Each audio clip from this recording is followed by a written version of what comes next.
अस्सलामुअलैकुम जी। आज की वीडियो गोल्डन स्पून एपिसोड 12 पर है। चैनल पर नए हैं जी तो चैनल को सब्सक्राइब कर लें। चलें स्टार्ट करते हैं। स्टार्टिंग में हम देखते हैं कि सीओ जंते को मर्डर केस में अरेस्ट किया गया है और ये बात हर जगह फैल चुकी है। इस बात को सुनकर जूही बहुत ही ज़्यादा खुश होती है क्योंकि आखिरकार 10 सालों के बाद उसके पापा को इंसाफ मिल गया है और वो चर्च में बैठकर अपने पापा के लिए प्रेयर कर रही होती है और वो अपने पापा को बहुत ज़्यादा याद कर रही होती है। और फिर वहीं पर हम देखते हैं कि संगचू भी वहाँ पर आ जाता है और वो जूही के पीछे बैठ जाता है और उसको दिलासा देता है और कहता है कि तुम्हारे पापा आज बहुत ज़्यादा खुश होंगे क्योंकि आखिरकार उन्हें इंसाफ मिल ही गया है। जूही वहाँ पर संगचू को देखकर बहुत ज़्यादा खुश होती है और जब वो वहाँ से जा रहे होते हैं तभी जूही संगचू से सॉरी कहती है और उससे कहती है कि मुझे माफ़ कर दो कि मैंने तुम्हें सस्पेक्ट किया, पर अब सब ठीक हो गया है। तभी संगचू उससे कहता है कि अब जब सब ठीक हो गया है तो क्या हम दोबारा से अच्छे दोस्त बन सकते हैं। और जूही ये सुनकर खुश होती है, उससे कहती है कि हाँ, हम तो अच्छे ही दोस्त हैं। इसके बाद हम संगचू और मुंकी को देखते हैं जो कि आपस में बात कर रहे होते हैं। तभी मुंकी संगचू से पूछता है कि आज इतनी बड़ी अचीवमेंट हासिल हुई है, जंते पकड़ा गया है, पर फिर भी आप खुश नहीं हैं। तभी संगचू से कहता है कि मैं खुश तो हूँ लेकिन मुझे ये समझ नहीं आ रहा कि ये सब कुछ इतना आसान कैसे हो सकता है। दूसरी तरफ हम होंग तायोंग को देखते हैं जो कि उस गोल्डन स्पून के बारे में देख रहा होता है और उसने उस ग्रैनी से गोल्डन स्पून भी खरीद लिया होता है। और फिर हमें पता चलता है जब होंग तायोंग ने उस ओल्ड ग्रैनी को देखा था जो कि गोल्डन स्पून बेच रही होती है, तभी वो उससे वो गोल्डन स्पून 30,000 वॉन में खरीद लेता है। और उसके बाद उसे समझ में आ जाता है कि जो भी कुछ उस रजिस्टर में गोल्डन स्पून के बारे में लिखा हुआ था वो सब हकीकत है। और यहीं पर होंग तायोंग फैसला करता है कि मैं 3 मील खा कर वापस से होंग तायोंग बन जाऊंगा। उसके बाद हम देखते हैं कि जब होंग तायोंग फूड डिलीवरी के लिए प्रेसिडेंट हुआंग के घर पर जाता है तो वो वहाँ पर एक मेड से कहता है कि मैंने सुबह से कुछ नहीं खाया है, अगर कुछ खाने को है तो प्लीज़ मुझे दे दें। तभी हम देखते हैं कि होंग तायोंग अपने गोल्डन स्पून से उनके गार्डन में बैठकर खाना खाने वाला होता है और दिल में सोच रहा होता है कि ये मेरा पहला मील है और अब मैं होंग तायोंग बन जाऊंगा। और वो उस गोल्डन स्पून से अपना पहला मील प्रेसिडेंट हुआंग के गार्डन में बैठकर खा लेता है। दूसरी तरफ हम होंग तायोंग यानी कि संगचू को देखते हैं जो कि प्रेसिडेंट हुआंग की कंपनी में अब सीईओ है और उस कंपनी में एक बहुत ही बड़ी मीटिंग अटेंड कर रहा होता है। और वो उस मीटिंग में बताता है कि हमें दोसिन ग्रुप को फिजिकल डिवीजन नहीं बल्कि स्पिन ऑफ करना चाहिए जिससे हमारा ही फायदा होगा। और सारे ग्रुप मेंबर्स संगचू की इस बात से सहमत हो जाते हैं। और यहीं पर जब ये मीटिंग एंड होती है तो प्रेसिडेंट हुआंग अपने रूम में जाकर संगचू से पूछते हैं कि अब ये ड्रामा बंद करो और मुझे बताओ कि असल में तुम चाहते क्या हो। तभी संगचू प्रेसिडेंट हुआंग से कहता है कि मैं जनते के बचे हुए शेयर्स भी खरीदना चाहता हूँ। मैं जानता हूँ कि अब वो कुछ नहीं कर सकते लेकिन फिर भी मैं कोई रिस्क नहीं लेना चाहता। ये बात सुनकर प्रेसिडेंट हुआंग खुश हो जाते हैं और तभी संगचू उनसे कहता है कि जनते जो अरेस्ट हुआ है इसके पीछे आप ही का हाथ है ना। तभी प्रेसिडेंट हुआंग कहते हैं कि हाँ बिल्कुल तुमने सही समझा। तो संगचू उनसे कहता है कि आपका बहुत शुक्रिया कि आपने मेरी मदद की। तभी प्रेसिडेंट हुआंग संगचू से कहते हैं कि अगर तुम वाकई में जूही की मदद करना चाहते थे तो तुम्हें मुझे पहले ही बता देना चाहिए था, मैं तुम्हारी पहले ही मदद कर देता। तभी संगचू प्रेसिडेंट हुआंग से कहता है कि मुझे डर था कि आप मेरी बात का यकीन नहीं करेंगे। तभी प्रेसिडेंट हुआंग उससे कहते हैं कि ये तो बेकार सी बात है, आइंदा कभी ऐसा सोचना मत कि मैं तुम पर भरोसा नहीं करता। और उसके बाद प्रेसिडेंट हुआंग संगचू से कहते हैं कि वैसे भी तुमने तो ये मर्डर किया ही नहीं तो है, तुम्हें डरने की भी जरूरत नहीं है। इसके बाद जब संगचू प्रेसिडेंट हुआंग के रूम से निकल रहा होता है तभी वो सोचता है कि प्रेसिडेंट हुआंग को इतना यकीन कैसे है कि होंग तायोंग ने ये मर्डर नहीं किया, उन्हें इस बात पर इतना यकीन कैसे है। दूसरी तरफ हम जूही और होंग तायोंग को देखते हैं जो कि आपस में बैठकर बात कर रहे होते हैं। तभी जूही होंग तायोंग को बताती है कि तुम्हारा तो बर्थडे आने वाला है, तुम अपने बर्थडे पर क्या गिफ्ट चाहते हो। वहीं पर होंग तायोंग देखता है और कहता है कि हाँ मेरी बर्थडे का गिफ्ट। तभी होंग तायोंग जूही से कहता है क्या तुम मेरा कन्फेशन भूल सकती हो जो मैंने तुमसे उस दिन किया था। जूही होंग तायोंग को बहुत शॉकिंग तरीके से देख रही होती है। तभी होंग तायोंग उससे कहता है कि मैं तो तुम पर बर्डन ही बन गया था, चलो इन सबको छोड़ते हैं और हम अच्छे दोस्त बन जाते हैं। उसके बाद हम देखते हैं कि जब होंग तायोंग वहाँ से जा रहा होता है तो वो कहता है कि तुम्हें ये सब भूलना ही होगा जूही, मैं तुमसे वापस से कन्फेस करूंगा जब मैं होंग तायोंग बन जाऊंगा।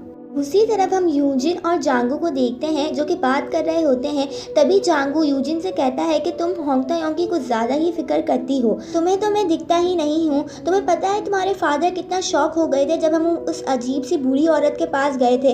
पता नहीं वो क्या कह रही थी कि तुम 10 साल पहले ही मर चुकी हो। मेरे लिए तुम्हारे फादर को संभालना कितना मुश्किल था जानती हो। वहाँ पर होंग तायोंग तो नहीं था, मैं ही था। ये बात सुनकर यूजिन ज़रा सी शॉक हो जाती है और वो जांगू से कहती है क्या वाकई उस बूढ़ी औरत ने ये कहा था कि मैं 10 साल पहले मर चुकी हूँ। तभी जांगू कहता है और नहीं तो क्या, उसने यही अजीब सी बात कही थी जिसकी वजह से तुम्हारे फादर बहुत परेशान हो गए थे। उसके बाद हम यूजिन के फादर को देखते हैं जो कि उसके कमरे में आकर एक तावीज़ रखते हैं जो कि उसकी लंबी उम्र के लिए उसके फादर लेके आए हुए होते हैं। जब यूजिन का फादर वो तावीज़ रख रहा होता है तभी उसे वहाँ पर कुछ फोटोग्राफ्स मिलती हैं जो कि जंग नारा और उसके पापा की होती हैं। यूजिन का फादर ये देखकर हैरान रह जाता है, कहता है कि ये तो पहले हमारे घर में ही रहते थे, आखिर यूजिन ने इसकी पिक्चर्स क्यों रखी हुई हैं। तभी वहाँ पर यूजिन आ जाती है और यूजिन का फादर वो फोटोग्राफ्स छुपा लेता है और यूजिन को बताता है कि मैं तुम्हारे लिए तावीज़ लेकर आया था। तभी यूजिन अपने फादर को हक करती है और उससे कहती है कि पापा आप फिक्र मत करें, पता नहीं उस बुरी औरत ने आपसे क्या फजूल बातें की हैं पर मैं बिल्कुल ठीक हूँ। इसके बाद जब यूजिन का फादर वहाँ से जा रहा होता है तब वो दोबारा से वो फोटोग्राफ्स देखता है और कहता है कि आखिर यूजिन ने ये फोटोग्राफ्स क्यों रखी हुई हैं। दूसरी तरफ हम संगचू को उसके ऑफिस में देखते हैं। तभी वहाँ पर होंग तायोंग आ जाता है। संगचू होंग तायोंग से कहता है कि तुम इस वक्त यहाँ क्या कर रहे हो। तभी होंग तायोंग संगचू से कहता है कि कल न जाने मैंने तुमसे क्या क्या कह दिया था, मैं उसके लिए सॉरी कहने आया था। मुझे याद आया कि वो गोल्डन स्पून वाली कहानी तो मैंने खुद ही लिखी थी। वो मेरे पापा एक वेबटून आर्टिस्ट है ना, इसीलिए मुझे भी वेबटून का बहुत शौक है। तभी संगचू उससे कहता है कि चलो जब तुम्हारी कहानी पूरी हो जाए तो मुझे ज़रूर सुनाना। उसके बाद जब होंग तायोंग वहाँ से जा रहा होता है तभी वो अचानक से कहता है कि ली संगचन, तुम ली संगचन हो और मैं होंग तायोंग हूँ। संगचू ये सुनकर हैरान रह जाता है। तभी होंग तायोंग हंसकर कहता है कि यही मेरे वेबटून का प्लॉट है, तुम ली संगचन हो और मैं होंग तायोंग हूँ, तुम्हें ये प्लॉट कैसा लगा। संगचू बहुत हैरान रह जाता है और वहीं पर जब होंग तायोंग वहाँ से जा रहा होता है तभी वो कहता है कि ली संगचन तुम्हारी हिम्मत कैसे हुई मेरी जिंदगी चुराने की। इसके बाद हम ली संगचन को एक चर्च में देखते हैं जहाँ पर वो प्रेयर कर रहा होता है और दिल में सोचता है कि मैंने सिर्फ पैसों के लिए अपने पेरेंट्स को स्वैप कर दिया, मैं तो बहुत बुरा हूँ। तभी वहाँ पर वो देखता है कि जूही भी होती है लेकिन वो बहुत ही ज़्यादा ड्रंक होती है। उसके बाद संगचुन जूही को घर पर लेकर आता है। तभी वहाँ पर जूही संगचू से कहती है कि पता नहीं ली संगचुन को क्या हो गया है, वो पहले वाला संगचुन नहीं रहा जिसे पहली बार मैंने कन्वीनियंस स्टोर में देखा था और उस पर बहुत बड़ा क्रश हो गया था, लेकिन अब तो वो बिल्कुल भी वैसा नहीं रहा। ये सुनकर संगचू बहुत ही ज़्यादा संगचू और भी ज़्यादा डिप्रेस्ड हो जाता है। उसके बाद हम होंग तायोंग को उसके घर पर देखते हैं जहाँ पर उसकी मदर होंग तायोंग से कहती है कि तुमने सुबह का ब्रेकफास्ट भी नहीं किया था, तुम कहाँ चले गए थे। तभी होंग तायोंग ने कहा कि मैंने अपने एक दोस्त के घर पर ब्रेकफास्ट कर लिया था। तो उसकी मदर उससे पूछती है कि किस दोस्त के घर पर। तो होंग तायोंग को गुस्सा आ जाता है और अपनी मॉम से कहता है कि ज़रूरी नहीं कि आप मेरे हर दोस्त को जाने। उसके बाद उसकी मॉम होंग तायोंग की प्लेट में और ज़्यादा खाना डाल रही होती है। देखकर होंग तायोंग को और भी गुस्सा आ जाता है और अपनी मॉम से कहता है कि आप बार बार मेरी प्लेट में क्यों खाना डाल रही हैं, मैं कोई छोटा बच्चा नहीं हूँ। ये कहकर वो वहाँ से चला जाता है और अपने रूम में से गोल्डन स्पून निकाल कर देखता है और कहता है कि अब मैं बहुत जल्द होंग तायोंग दोबारा से बन जाऊंगा। दूसरी तरफ हम संगचू को देखते हैं जो कि अपने घर की मेड को कह रहा होता है कि अब इस घर में कोई भी बाहर का आदमी खाना नहीं खाएगा, स्पेशली ली संगचुन, वो इस घर में एंटर भी नहीं हो सकता और उसको खाने के लिए कुछ भी मत देना। ये कहकर वो वहाँ से चला जाता है क्योंकि ली संगचुन को शक हो चुका है कि होंग तायोंग के पास भी गोल्डन स्पून है। दूसरी तरफ हम मिसेस हुआंग को देखते हैं जो कि जनते की वजह से बहुत ही ज़्यादा परेशान होती हैं क्योंकि वो जानती हैं कि प्रेसिडेंट हुआंग की वजह से जनते को अरेस्ट किया गया है और उन्हें प्रेसिडेंट हुआंग और होंग तायोंग पे बहुत गुस्सा आ रहा होता है। तभी उस घर की मेड मिसेस हुआंग के पास जाकर उन्हें बताती है होंग तायोंग यही चाहता कि संगचू हमारे घर पर खाना खाए और इसी वजह से मिसेस हुआंग होंग तायोंग को अपने घर पर खाने के लिए बुलाती हैं और उससे कहती हैं क्या तुम जानते हो कि होंग तायोंग नहीं चाहता कि तुम यहाँ पर खाना खाओ। तभी संगचू उससे कहता है कि आप उससे खुद ही पूछ लें। इसके बाद वो अपना गोल्डन स्पून निकाल कर प्रेसिडेंट हुआंग के घर अपना दूसरा मील खाता है। दूसरी तरफ संगचू को ये बात पता चल जाती है और वो लगातार होंग तायोंग को कॉल कर रहा होता है लेकिन वो उसकी कॉल नहीं उठाता। इसीलिए संगचू होंग तायोंग के घर चले जाता है, जहाँ पर उसकी मॉम कहती हैं कि वो अभी तक घर नहीं आया है पर वो आने ही वाला होगा, इसीलिए तुम अंदर चलकर वेट कर सकते हो। संगचू जब उसके घर में जाता है तो वो देखता है कि वो घर तो उसी का था और उसे पुरानी यादें याद आने लगती हैं और फिर वो अपने कमरे में भी जाता है, जहाँ पर वो अपना रूम देखता है, अपनी चीज़ें देखता है। लेकिन फिर वहीं पर उसकी मॉम कहती हैं कि चलो मैं तुम्हारे लिए खाना लगा देती हूँ। जब वो खाना खा ही रहा होता है तभी वहाँ पर होंग तायोंग भी आ जाता है। संगचू होंग तायोंग से कहता है कि मैंने सुना है कल तुम मेरे घर आए थे मेरी गैर मौजूदगी में और तुमने खाना भी खाया। अगर तुम मुझे बता कर आते तो मैं तुम्हारे लिए कुछ अच्छा प्रिपेयर कर देता, इसीलिए मैं तुमसे कहने आया हूँ कि चलो कल हम दोनों मिलकर अच्छा सा मील खाते हैं, तुम आओगे ना? तभी होंग तायोंग कहता है कि हाँ ज़रूर मैं आऊँगा। दूसरी तरफ हम जूही को देखते हैं जिसे उसकी दोस्त की कॉल आती है जो उसे बताती है कि उसने उस ओल्ड लेडी को ढूंढ लिया है जिसके पास जूही का सूटकेस था। तभी जूही जब वहाँ पर जाती है तो वो उस सूटकेस में देखती है कोई पैसा वहाँ पर नहीं होता। तभी वो उस ओल्ड लेडी से पूछती है कि मेरे पैसे कहाँ गए? तो वो ओल्ड लेडी बताती है कि वो मैंने सारे खर्च कर दिए, सिर्फ 500 मिलियन वॉन ही थे। तुम जानती नहीं हो कि मैं कौन हूँ? मैं गियोम सुकजा हूँ, डिस्ट्रिक्ट काउंसलर ऑफ गैंगनम। तभी जूही की दोस्त कहती है कि इतना झूठ मत बोलो, अगर असली की गियोम सुकजा ने सुन लिया तो वो तुम्हें जेल में भिजवा देगी। तभी वो औरत कहती है कि मैं ही असली गियोम सुकजा हूँ, वो तो मेरी फॉर्मर हाउस कीपर है जिसने गोल्डन स्पून की मदद से मेरी ज़िंदगी गुजार रही है। काश के मेरे पास भी गोल्डन स्पून होता। ये सुनकर जूही शॉक हो जाती है और वो कहती है कि वही गोल्डन स्पून जो पेरेंट स्वैप करके तुम्हें रिच बना देता है। तो वो ओल्ड लेडी कहती है कि हाँ वही गोल्डन स्पून। पता नहीं मुझे वो ओल्ड लेडी मिल ही नहीं रही है जो गोल्डन स्पून देती है। अगर वो मुझे मिल जाए तो मैं वापस से अपनी असली ज़िंदगी में चली जाऊंगी। ये सुनकर जूही बहुत हैरान हो जाती है। दूसरी तरफ हम संगचू को देखते हैं जिसके घर में होंग तायोंग आ चुका होता है और अब वो दोनों मिलकर मील खाने वाले होते हैं। तभी संगचू होंग तायोंग से पूछता है कि क्या तुम अपना गोल्डन स्पून लाए हो, क्योंकि मैं जानना चाहता हूँ कि तुम्हारी कहानियाँ हकीकत हैं या नहीं। तभी होंग तायोंग कहता है कि हाँ मैं अपना गोल्डन स्पून लाया हूँ। वहीं पर होंग तायोंग अपने बैग से अपना गोल्डन स्पून निकालता है और खाने वाला होता है। तभी संगचू उससे कहता है कि क्या वाकई तुम्हारी कहानियाँ हकीकत हैं? अगर हकीकत है तो तुम पैसों के लिए अपने पेरेंट्स को छोड़ दोगे? तभी होंग तायोंग संगचू से कहता है कि मैं नहीं जो अपने पेरेंट्स को छोड़ रहा है, बल्कि मैं तो अपनी ज़िंदगी में वापस आ रहा हूँ। वो तुम हो जिसने पैसों के लिए अपने पेरेंट्स को छोड़ दिया। बात सुनकर संगचू गिल्ट फील करता है, लेकिन फिर सोचता है कि जब वो होंग तायोंग के घर पर गया था तो उसने उसके कमरे में जाकर उसका गोल्डन स्पून ढूंढा था और जब उसको होंग तायोंग का गोल्डन स्पून मिल गया तो उसने एक नकली स्पून के साथ उसका स्पून चेंज कर दिया था। और यहीं पर संगचू सोचता है कि अगर वो अब इससे तीसरा मील खा भी लेगा तो कुछ भी नहीं बदलेगा। वहीं पर होंग तायोंग जब अपने गोल्डन स्पून से खाना खाने वाला होता है तो वो नहीं खा पाता और अपना गोल्डन स्पून लेकर वहाँ से जा रहा होता है। तभी संगचू जाकर उसको रोकता है और उससे कहता है कि क्या तुम अपना गोल्डन स्पून यूज़ नहीं करोगे? क्या तुम वाकई होंग तायोंग नहीं बनना चाहते? तुम्हें पैसे नहीं चाहिए? तुम अपने गरीब पेरेंट्स को छोड़ोगे नहीं? चलो जल्दी से वो मील खाओ और मुझे साबित करो कि तुम होंग तायोंग हो और मैं संगचू हूँ। तभी होंग तायोंग को गुस्सा आ जाता है और वो कहता है कि मैं तुम्हारी तरह सेल्फिश नहीं हूँ जिसने पैसों के लिए अपने पेरेंट्स को छोड़ दिया।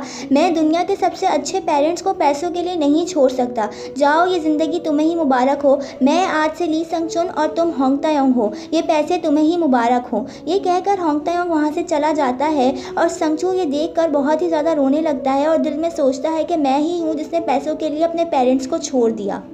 वहीं पर होंग तायोंग जब वहाँ से जा रहा होता है तो वो सोचता है कि मैंने बिल्कुल सही फैसला किया है, क्योंकि होंग तायोंग को असल में सिर्फ पेरेंट्स का प्यार ही चाहिए होता है, एक मॉम का प्यार जो कि उसे कभी नहीं मिला होता। होंग तायोंग को मेडिसिन के बजाय डैड का प्यार और उसकी हमदर्दी चाहिए होती है और होंग तायोंग को पैसे नहीं बल्कि सिर्फ पेरेंट्स का प्यार ही चाहिए होता है, जो कि शायद उसे कभी मिला ही नहीं होता।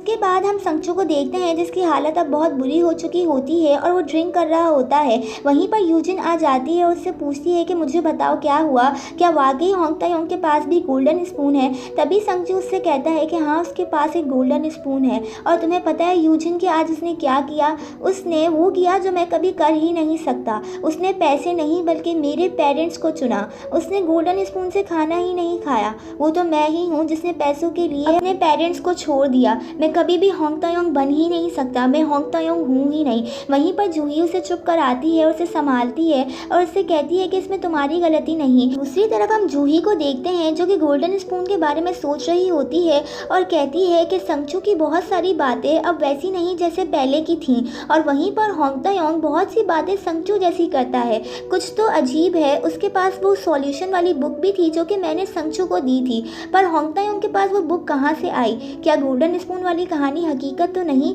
क्या वाकई ही होंग तायोंग संगचू तो नहीं? दूसरी तरफ हम यूजिन के फादर को देखते हैं जिन्होंने जंग नारा के फादर के बारे में हर चीज़ निकलवाई होती है, और फिर वो देखते हैं कि जंग नारा का फादर इस वक्त पुलिस स्टेशन में है। उसके ऊपर बहुत सारे चार्जेस हैं, मारपीट करना, चोरी करना, इस किस्म के बहुत सारे चार्जेस। तभी उसका फादर सोचता है आखिर यूजिन ऐसे शख्स को पैसे क्यों भिजवाती है। तभी हम जेल में जनते को देखते हैं और वहीं पर हम देखते हैं कि जंग नारा का फादर भी उसी जेल में होता है और वो जनते को देख कर मुस्कुरा रहा होता है। दूसरी तरफ हम देखते हैं कि आज होंग तायोंग का बर्थडे होता है और आज ही के दिन संगचू का भी बर्थडे होता है, और वहीं पर संगचू देखता है कि होंग तायोंग उसके घर में आया है। तभी संगचू होंग तायोंग के पास जाकर कहता है कि तुम यहाँ क्या कर रहे हो। तभी होंग तायोंग उससे कहता है कि यहाँ मैं फूड डिलीवरी के लिए आया हूँ, मैं नहीं चाहता कि मेरे पेरेंट्स तुमसे अब कभी भी मिले। वहीं पर संगचू को याद आता है कि आज तो उसका और होंग तायोंग का बर्थडे है, और अगर बर्थडे वाले दिन संगचू और होंग तायोंग अपने रियल पेरेंट्स से मिल गए तो सब कुछ बदल जाएगा। सोचने के बाद संगचू फौरन से होंग तायोंग से कहता है कि तुम्हें यहाँ से जाना होगा। वो होंग तायोंग को वहाँ से बाहर निकाल रहा होता है, लेकिन फिर वहीं पर प्रेसिडेंट हुआंग आ जाते हैं और प्रेसिडेंट हुआंग देखते हैं होंग तायोंग को और कहते हैं अरे वाह संगचू, तुम यहाँ पर आए हो। तभी संगचू दिल में सोचता है कि प्रेसिडेंट हुआंग ने होंग तायोंग को संगचू क्यों कहा? क्या हमारे रोल स्वैप नहीं हुए? क्या उस बूढ़ी औरत ने मुझसे झूठ कहा था? और यहीं पर संगचू ये सोच ही रहा होता है कि वहीं पर संगचू के पेरेंट्स भी आ जाते हैं और वो कहते हैं कि संगचू तुम तो ये पार्सल ले आना भूल ही गए थे।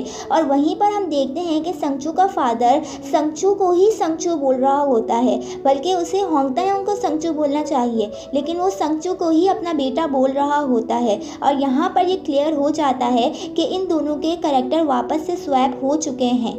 और यहीं पर इस एपिसोड का एंड होता है। आपको क्या लगता है कि आगे क्या होगा? कमेंट बॉक्स में लिखकर ज़रूर बताइएगा। वीडियो अच्छी लगी हो तो चैनल को सब्सक्राइब कर दें, लाइक कर दें, शेयर कर दें एंड कमेंट कर दें। Thank you so much. अल्लाह हाफ़िज़।